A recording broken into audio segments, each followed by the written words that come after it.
From internal MC plots, psychological thriller, and swapping of saliva in Season 3, this is where ReZero's world building grows exponentially. We got ourselves a large cast of characters featuring Lick My Feet Priscilla, Kyodai, If It Ain't Money, I Don't Care Anastasia, The Rival, Dysfunctional Family, Dude Chick Furry, Slum Lolly Furry, Make That Triple the Lolly Furries, Mexican Homie, The Hitmaker, and on the evil side, we got Juicy's Crazy Ex, Wrath, NTR, Yummy Yummy, Your Side Woman's in My Tummy, Two Gluttonies, The Lustful Lolly, and To Be Determined. And of course, we can't forget about our main characters with some fresh new additions from Season 2. The beastly mommy issues, No Longer Neglected, The Sound of Friendship, The Purely Innocent Witch, and the MC, Mr. Mid himself, Natsuki Subaru.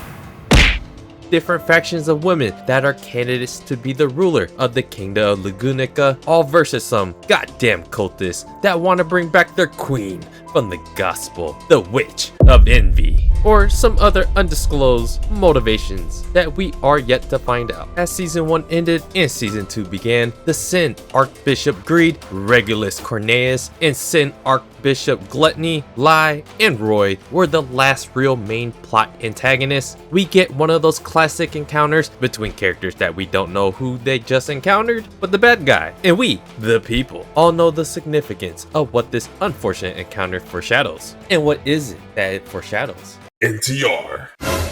That is greed and gluttony that help take away Rem and Crucius' memories, and also the backstory of Amelia, when Sir Juicy shows a mystery power to try to save his elf woman and mini Amelia, which ended in a total tragedy. Episode 1 for Season 3 is basically an hour and a half worth of inhale and exhale of enjoying some slice of life while setting up Subaru's unfortunate next loop. Anastasia's character is all about cutting deals that benefit her, and she invites mainly Amelia and Crucius' party to the Watergate city of Pristella, which is one of the 5 great cities in the kingdom of Lugunica. Anastasia, trying to establish friendly relations, has gotten intel to help Amelia to help bring back Puck after being MIA in his little crystal thing for over a year. Through negotiations with Kiritaka of the Muse Company, Amelia may be able to bring back Puck, with Crucius' memory lost and Subaru trying to revive Rem's soul and memory.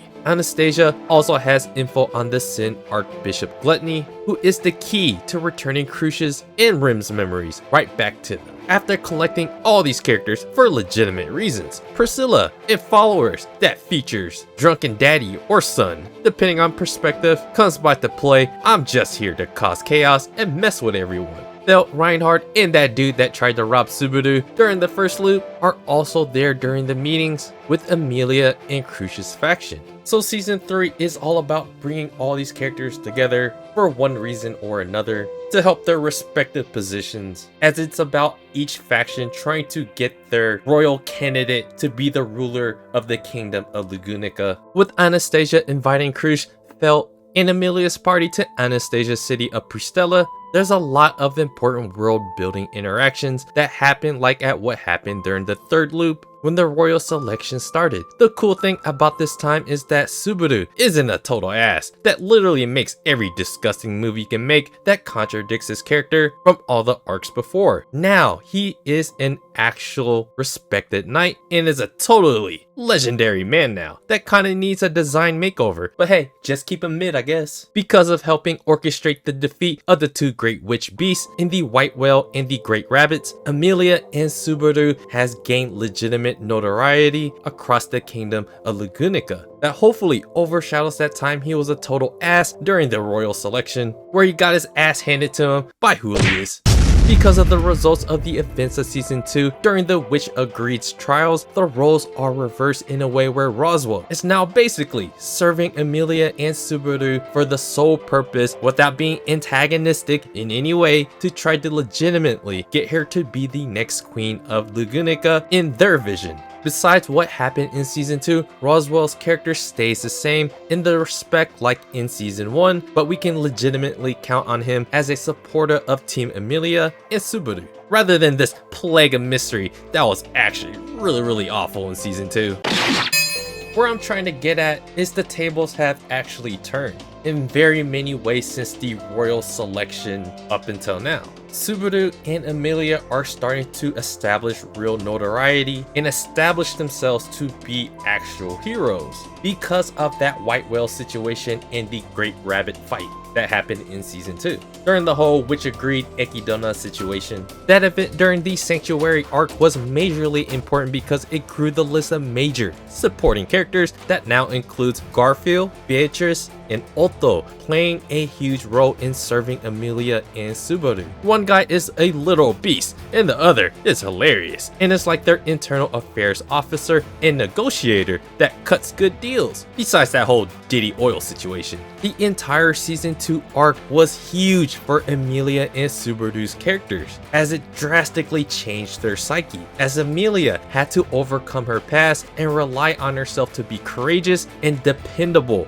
for other people, taking herself one step closer to becoming a true leader. Some may say the ruler of Lagunica. While Subaru understands that even though he has his Shini Midori ability, he will never be able to save everyone by himself. So like what was teased in season 1 with his head in the laps of Emilia, and with the events of fighting Juicy and the white whale, learned that he must accept the help of others and bring people together if he wants to save everyone he can during each loop, because it is impossible to do everything by yourself, especially when you're mid. Season 3 shifts the story's focus elsewhere with more of the other ruler candidate factions involved, as Roswell and the maids play a background role at the mansion, while everyone else at the beginning of this new arc that consists of the team of Emilia, Subaru, Beatrice, Garfield, and Otto make their way to Pristella. With this many characters, it's only natural that characters face their own character development and slowly morph over time to overcome whatever obstacle it is that they face, whether just internal or to be played out into whatever plot unfolds. This is the most prevalent early on with Garfield's character. He's literally a beast, at least part 1. Legends say he's the gorgeous tiger. Besides his incredible growth in season 2 in overcoming his past mommy trauma, it is his own strength, and that strength that is what he is most proud of, as he is responsible now to protect Subaru and most importantly Emilia. Garfield faces his first really big hurdle as he runs into Reinhard, and it's actually really cool to see Reinhard fight about like 3 times now in the story. That shows just how badass he is. One during that first loop without even using his own sword, one during the third loop where Puck was going to destroy the world, but Reinhard got his little beast boy rethinking his entire existence. While Reinhard nonchalantly stopped Garfield's attack like it was child's play, this puts Garfield in an easy to understand trajectory of finding a way to get stronger, not only for his pride but to protect others like he has been doing his entire life. That includes protecting the sanctuary as well. Garfield's character development seemed to be very simple, as he just wants to be stronger and realizes that he's not actually that strong. So his character arc is very predictable right now, until Kazan? Old Wilhelm acts as a wisdom sensei for the story and pretty much tells Subaru that he is becoming famous for his heroics and that his greatest strength is one, to bring people together. You could think of this character like Takemichi of Tokyo Revenger. He's totally weak but has a special quality that can help bring people together. This conversation between Wilhelm and Subaru pretty much summarizes what Subaru's entire character arc was all about in season 2. Teamwork makes the dream work. The Austria family, as it relates to the Master Swordsman, continues to be a central part of their ReZero lore. Wilhelm's character development is between him and his grandson, Reinhard, where Reinhard spent a majority of his life trying to get revenge on the white whale that neglected his other family matters. And then there's Heinkel, the drunk son or junk dad that reeks of all kind of loser qualities. No matter how good anything seems, everything can't be all peaches and roses. It looks like Reinhard was being blamed for his grandmother's death due to the divine protection that he inherited during their fight against the white whale, which led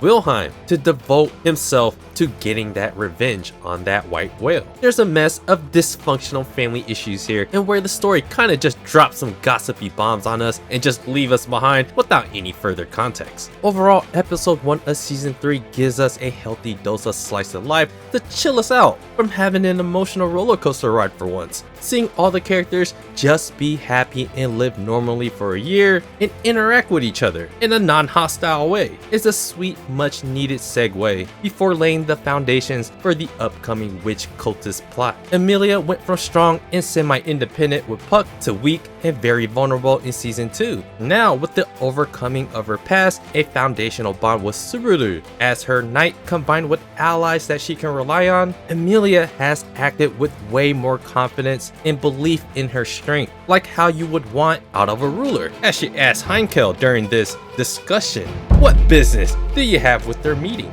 That is where Priscilla comes in. Like Anastasia, Priscilla is greedy and sees the world as her oyster, except she's a quite bit more sadistic and loves causing chaos because it's just exciting.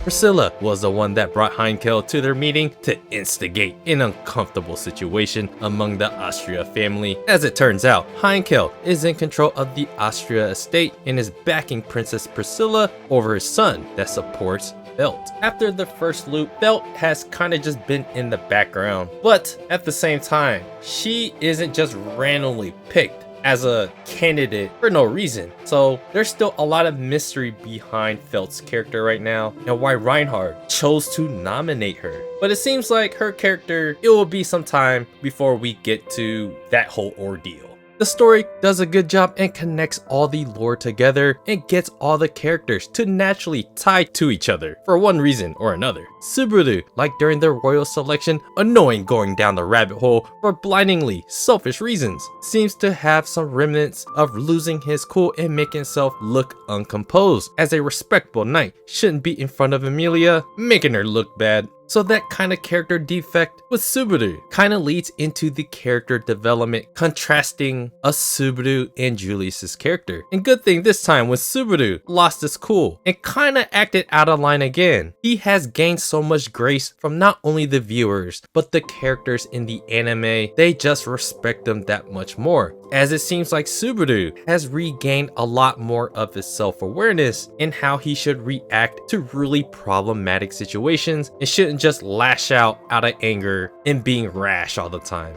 What the story lacked for a very long time is your classic MC protagonist's rival, and Julius seems to fit that bill. You have two characters that basically handle situations in opposition to each other's characters. You just have to go back to during that royal selection where Subaru got his ass handed to him. Julius is always getting under Subaru's skin, but even Yuli has his own important character arc, as both Subaru and Julius can learn from each other in how they deal with situations, like during Heinkel's appearance. Subaru, who acts very unknightly and speaks out of terms at times, while Julius does his best to be as knightly as possible, staying composed. Even his feelings like during the Austria situation occurred during their meeting. Both need each other to realize what they lack. Both can learn from each other in how they can handle and deal with situations that sometimes need a person like Subaru to speak out of terms and call things out. But at the same time, you need someone like Julius to be the calm one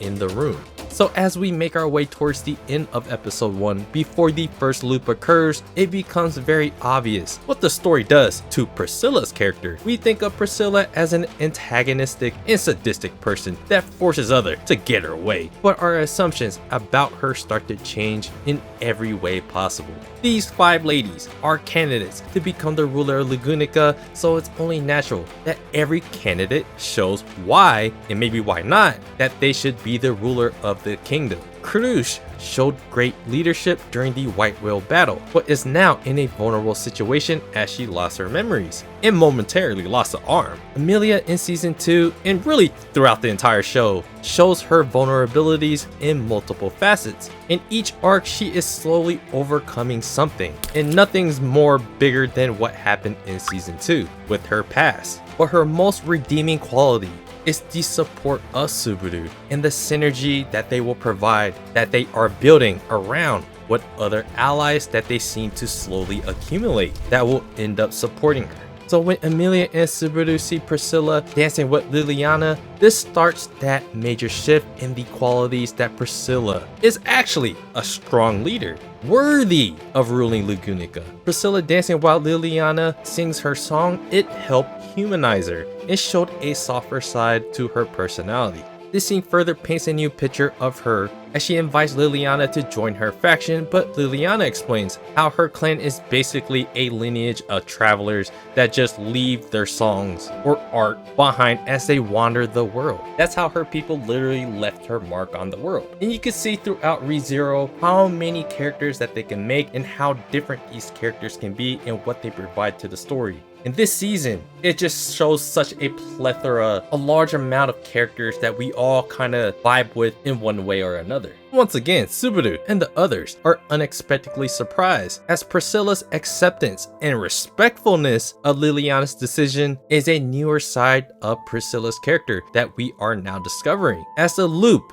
will play itself out more and more, expect this quality to shine more in Priscilla's character. The ReZero story does a fantastic job at developing these royal candidate characters, building real depth to them to make them as realistic of characters as possible, being legitimate candidates that we aren't just cheering for Subaru and Emilia, as one naturally would, as they are the main characters of the show. But all these other characters that the story explores make these other characters, even Anastasia and Priscilla, characters that, you know what, kind of like them. Each arc does a little bit of this to make us think differently of them, and that is building real depth, and that's just good writing overall in ReZero. So every candidate has their own positive and negative qualities that the kingdom will have to mull over, as in each arc will help feature the qualities we might deem worthy of a ruler. Priscilla may have been at the bottom of the barrel of who we would want as our ruler, but in reality, she may actually have the temperament, the smarts, the allies to actually run the nation. Then this is where it all begins as the stage is set. As Subaru goes on an errand where he runs into Sin Archbishop Sirius Romane Conti appears. Episode 1 ends with Sirius basically hypnotizing or putting everyone in like a trance-like state with her performance in a crazy wacky way, like she's the female version of Juicy. Subaru's first loop ends with violence with a tied up little kid and drops him to his death. So now the fifth loop, here we go. Episode 1 really ends on a scene where we're like really suspicious, obviously, of this witch character, but we're also confused to Subaru's character as why isn't he doing anything about what she just said. So about halfway through, we could come to realize, and obviously as everyone's eyes start to change, that he's brainwashed. So that's an excellent end to an hour-and-a-half episode that literally cover a lot of what happened previously, setting everything up and everyone's reasons for being in Pristella, but it also sets up the cult making their next big move in a really huge way.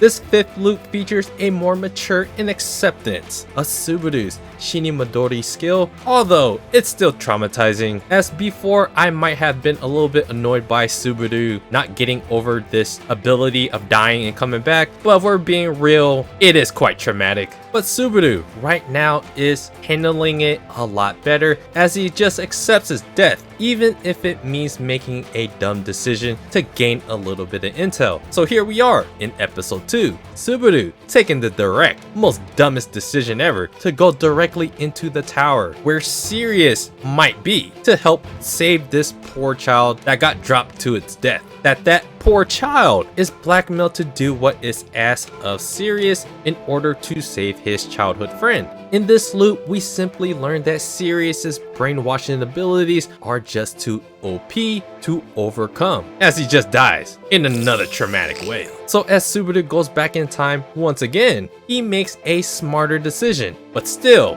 pretty dumb, considering the brainwashing effects kills them if you kill Sirius, like when he was able to call for Reinhard. Although this time Subaru was able to bring forth Reinhard to simply kill Sirius. Reinhard doesn't have the ability to debuff the ability that ties Sirius's brainwashing skills over the NPCs. which led to everyone dying, including Subaru. Now, for the third time, he takes Beatrice with him, and we learn, like in loop 1, that Reinhardt has this crazy ability to stop people around him, like spirits and mana, from being used. Also, with Subaru's reaction with Beatrice, as this time he's gonna take young Betty with him to try to defeat Sirius. Priscilla continues her pro-humanizing good guy qualities to inform Emilia that she might want to go catch up with Subaru and Betty before it's too late. And while Subaru and Beko had a plan with the debuffing of that Shalmak ability, things, obviously, as always, don't go exactly according to plan. Like in every loop, it starts from Subaru by himself trying to fix everything, and like the first dumbass move, but was necessary for him to get more intel with that face-to-face interaction with Wrath. The more people that help and get involved, generally the more helpful it is for everyone to help Subaru stop the cult. It's a big recurring theme of the show that in season 2, it becomes more of the subconscious of this arc as the lessons of working together, relying on others, even when it adds risk, like what is about to happen to Emilia. It shows a progression of the characters where the fruits of the characters' labor from the previous arcs are all present in this arc. Unlike Subaru during the Royal Selection arc, where he just went backwards for no reason. You guys are gonna come to understand how much I hate that Royal Selection ceremony part. Subaru's character was just stupid for no reason and making every rash, dumb decision possible. However, let's get back on track here. Subaru and Beatrice devise a way to stop the brainwashed NPCs without killing them, while Emilia has to keep now acting differently and very angry as Wrath. She has to keep Wrath at bay without killing her to save the NPCs. During Wrath's fight against Emilia, we get her resentment towards Emilia for a reason that's out of context for the time being, with Emilia apparently killing her husband. Then a trap is laid. Here's the other kid I kidnapped as bait for a moment, just like this. Serious Wrath uses some serious dark flames to try to burn Emilia to ashes. But a hero, at least from his perspective, is there to save the day. To make it worser, it is the man that helped Juicy get desperate, that helped Rem turn into a potato, that is now body heat to body heat with Emilia, while Natsuki Subaru can only look on in horror. It is Sin, Archbishop, Regulus, Cornelius, Greed. I am here to NTR you. Greed is out here trying to catch his 79th wife for shallow reasons, while Subaru is all up in his feelings for her. That is the disgusting taste. That is NTR. And that is Greed, who is here to deflower your precious purity of white as just a piece of his harem. Episode 2 ends in a way where it's your classic damsel in distress arc, a kidnapping arc, without taking something away from the audience that matters a lot to us, like Emilia's character. It raises the stakes, the tension of losing something valuable, the emotional investment we have in this, especially as we're supposed to be cheering for Subaru here. Without all of our emotions wrapped up within the plot without this happening would seem kind of basic and dull. And it's always good to allow the villains to win sometimes. And this is clearly going to be Greed's dub, because at every point that we've seen this dude Regulus, he has destroyed everyone so far, except Pandora. And she is like God tier or something.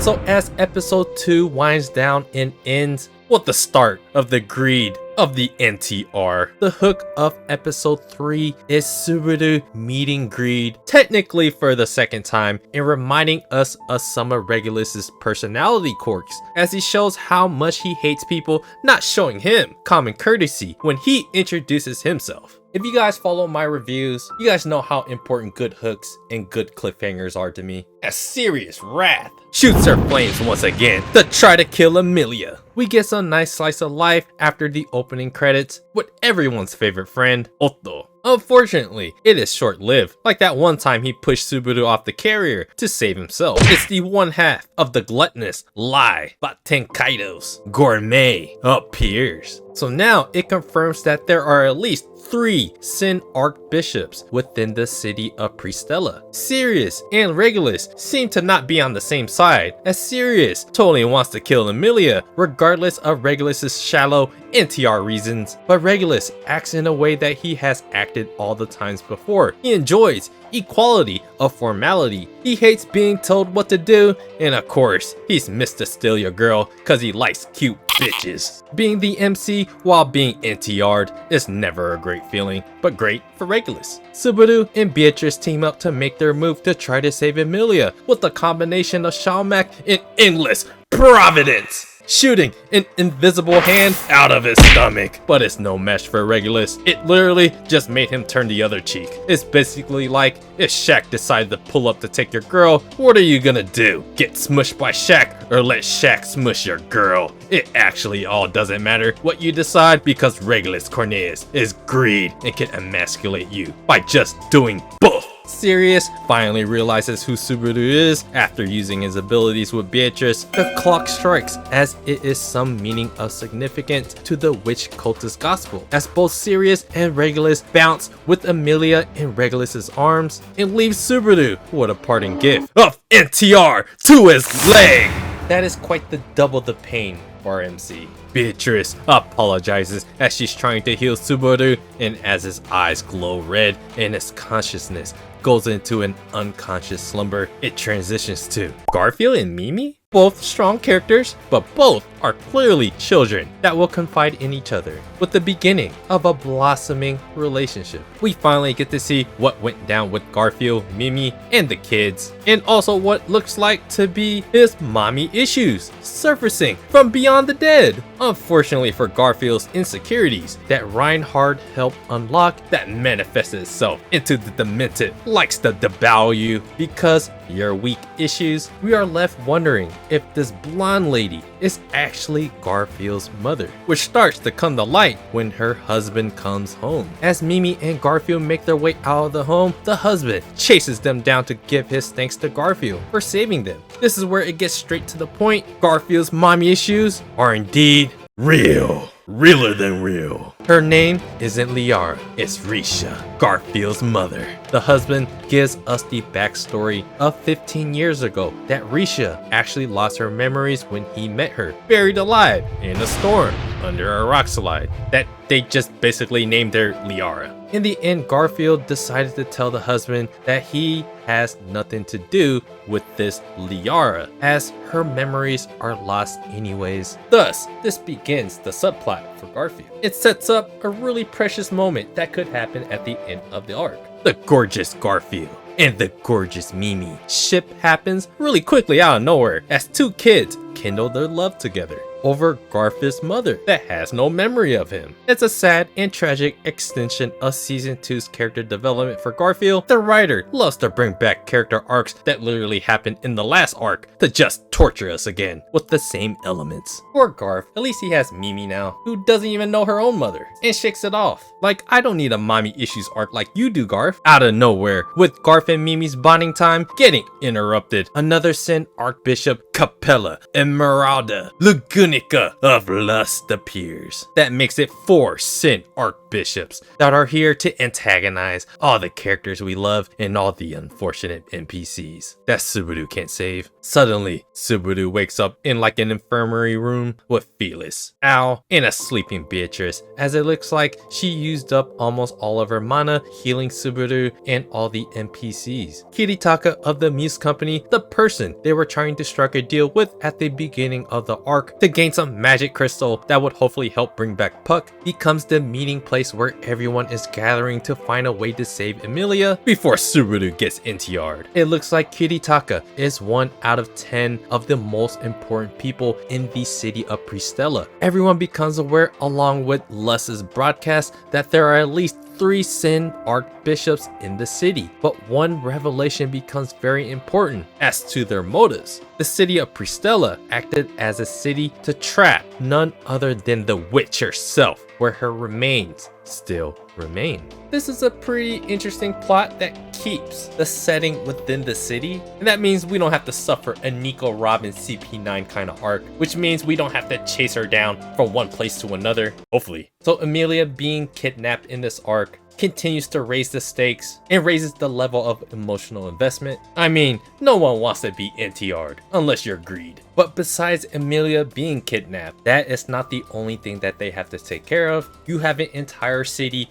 of people that you have to save as much NPCs that you can. And that will lead into a bigger character development part of the arc of Subaru's character in the next episode. It is still kind of contradictory and confusing with the Witch of Envy, as in season 2, she's not really a bad guy.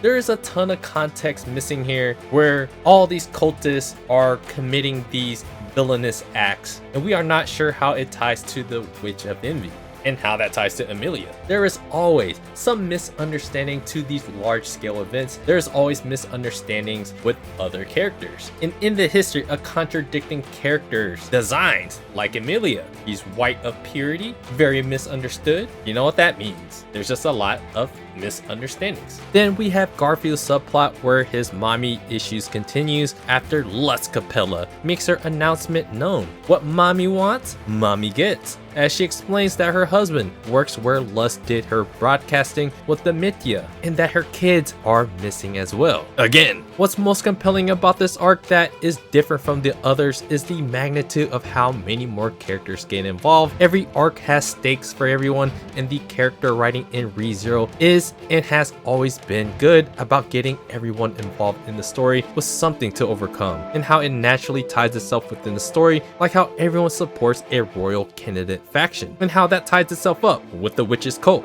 It's interesting to see that with all the characters that seem like regular supporting characters, Garfield is the one that gets that special subplot treatment with his memory lost mother. Notice in this arc how Subaru's first 2 deaths came really fast. So when the episode started to cover Garfield's situation with Mimi and his mother, it's hard to go back to Subaru dying again to restart that loop, because it would just mean this whole thing that we watched with Garfield and Mimi may not have happened. So that's a part of the writing of the story where it kind of indicates to you that, hey, we might be at a checkpoint right here. And Emilia being kidnapped, that seems to be permanent right now. And as we further learn in episode 4 of how much more confidence that Subaru has now within himself and Emilia and all the people around him to make things that are wrong right, while trying to save as much people as possible. So the way that episode 3 ends just shows how much Subaru has grown. He's usually the type of character to get very angry, become very rash. But with Emilia choosing herself to tag along to fight Sirius, and Subaru accepting that he needs her help anyways, remember all the character development for season 2. Everyone needs each other for all this to work out in the end. Subaru acts a lot more calmly and is working with Krush, Anastasia, and the others to counter whatever the Sin Archbishops are trying to do within Pristella. So season 3 just features that much more characters where the synergy between just Emilia's faction really extends back further again to Krush's people, Belt's people, Anastasia's people, and likely leading to Priscilla's peoples too. So this takes us to episode 4, where the hook of that episode opens up with Garfield and Mimi finding a pile of dead bodies with 2 unidentified cult members ready to add 2 furries to the death toll. Garf is Garf and wants to take some cult heads, but Mimi warns him that it's better to just run away, considering what's more important is saving his mother's kids. I just have to add one more thing, that this arc is very inconvenient for Subaru, where in the previous arc it was very important for him to try to save everyone, but of course NPCs just don't matter. The hook leaves us with the cliffhanger of what happened to Garfield and Mimi, as these 2 cultists seem to be stronger than they are, which leads us into the next scene with the red-headed family quarrel continuing as Heinkel holds Felt hostage so that Reinhard stays there to protect them from any of the big bad witch cult members. Subaru and the others continue continue to discuss during their meeting to figure out what their next plan of action will be to handle the cult. As it turns out, the Witch of Envy's remains may not be the only witch remains still hidden somewhere in the Watergate city. That is Pristella. Only the Council of 10, which Kiritaka is a part of, would know where it may exist. They also continue to speculate over Saint Archbishop Capella's name and having Lugunica in it, and how it somehow ties to the royal family, whom had the same name as Emerada Lugunica. Just as Wilhelm was going deeper into this royal family member of Emerada, Julius and the two little furries contacts Felix, Anastasia, and the others that they are still extremely worried that something happened to Mimi. Just as tension and worry continues to mount up, Capella sends another taunting broadcast where none other than Garfield and a badly wounded Mimi appears. Garfield's character arc seems to continually be hauntingly reminding him that he isn't that guy just yet, as he couldn't protect Mimi. It paralyzes him even further as TV, Hitaro, and Julius as they make it to the infirmary room with Ricardo thanking him for saving Mimi and helping build his resolve. Felix is having issues closing up Mimi's wound as Saint Archbishop Lust continues to terrorize them over the media by broadcasting the massacring sounds of the NPCs until the cultists get what they want with the witch's remains. Kiritaka busts out of nowhere to tell everyone that they literally can't move the witch's remains as it is basically what is powering the entire city. So by removing the remains, it would cause a natural disaster to the city. Garfield updates everyone about what happened at the beginning of the episode as they try to escape from these two really strong cult members, in which one of the witch cult members broke through Mimi's barrier to deliver a devastating blow, but Garfield was able to barely escape with Mimi. Wilhelm explains that Mimi's wound isn't closing due to the divine protection of the death god that is preventing that healing. This is where the growth of not only Garfield's character is on display, but Subaru's. Once again, Subaru and Emilia knew the consequences of allowing Emilia to be a part of fighting Sirius. They now have the ultimate trust within themselves to make the more sound and not rash decision. Maybe partially true. Although Emilia is in Greed's possession, it doesn't appear that Greed is going to harm Emilia as he protected her from Sirius, and Subaru has built so much trust within Emilia that she can protect herself in the meantime. And Emilia said it herself that Subaru and the others, she knows that they will come and save her. This conversation between Subaru and Julius discussing their next course of actions shows his growth and that Subaru can now make the next level-headed decision to stop Lust first before prioritizing saving Emilia, as Lust is literally terrorizing the entire city with her broadcasting. So putting the NPCs first and the most viable threats that are right in front of them, prioritizing stopping them first. It looks like the team of Subaru, Al, Julius, Krush, Garfield, Wilhelm, and Ricardo will be heading towards their government office where Lust is broadcasting at to confront her. Except Al is going to ditch them to go make sure Priscilla is okay. Al leaves some parting words of wisdom that it's very possible that all of the Sin Archbishops are in the city and that no one should tell Gluttony what their real name is. This shocks everyone, but considering the magnitude of the situation, meaning this is very possible. Subaru and Julius continue their friendship / rivalry bond as Subaru takes Julius's chill pill and stays composed to deliver some leadership. The team pre-planned ahead of time of how they will handle the government office fight where Lust is, as they all engage the two masked cult members. We get a lot of pew pews and clink clink action, and our boy Subaru has a whip now. The group fails to take down these two powerful witch cult members as Wilhelm teases that he knows something about one of the cult members. Before Subaru helps launch their next attack, Sin Archbishop Lust comes out of nowhere as a giant dragon to reintroduce herself. Capella taunts Garfield for letting Mimi get whacked, but it's none other than this new composed Subaru that calms him down to deliver his own retort that is actually just buying time for Julius to launch his next attack. It deliver what should have been a death blow, but these witches are something else, as lust just regenerates her body. Just like what happened before with Sirius and Regulus, when the bell starts to ring, the bell rings again that signals lust to fall back into whatever the gospel is telling these Sin archbishops to do, as lust falls back into whatever context that is left out as a mystery to us. Subaru and the others continue their mission to save the hostages and do something about the broadcasting media. Garfield, Ricardo, and Wilhelm will handle the two strong cult members as Julius, Krush, and Subaru make their way into the government building, where they run into Roy, the other half of the Sin Archbishop of Gluttony. Just when the episode ends with the gluttonous amount of trauma, here we are at the ending credits of episode 4, where it's the most painful for the MC as Greed goes full NTR with the naked Amelia waking up and Greed asking if Amelia is a virgin. So far in season 3, everything is quite frankly really good. What I hated most about the royal selection ceremony part of that arc, and with fighting Juice and the white whale, the writer gets so damn correct at the start of season 3. I hate character development where it destroys everything that we know about the character and everything where they learned in the previous arcs. In this arc, Subaru and Amelia are way more confident with themselves and way more reliant on each other and their allies. There's just a lot more of this synergetic bond, belief, and courage, not only within themselves, but with everyone around them. The biggest character arc mental hurdle of obstacles for Subaru and Amelia are in the past now. So this is a more confident version of them. And I love that aspect because it builds upon the previous arcs. And that is probably why Garfield has taken upon this subplot with his mother.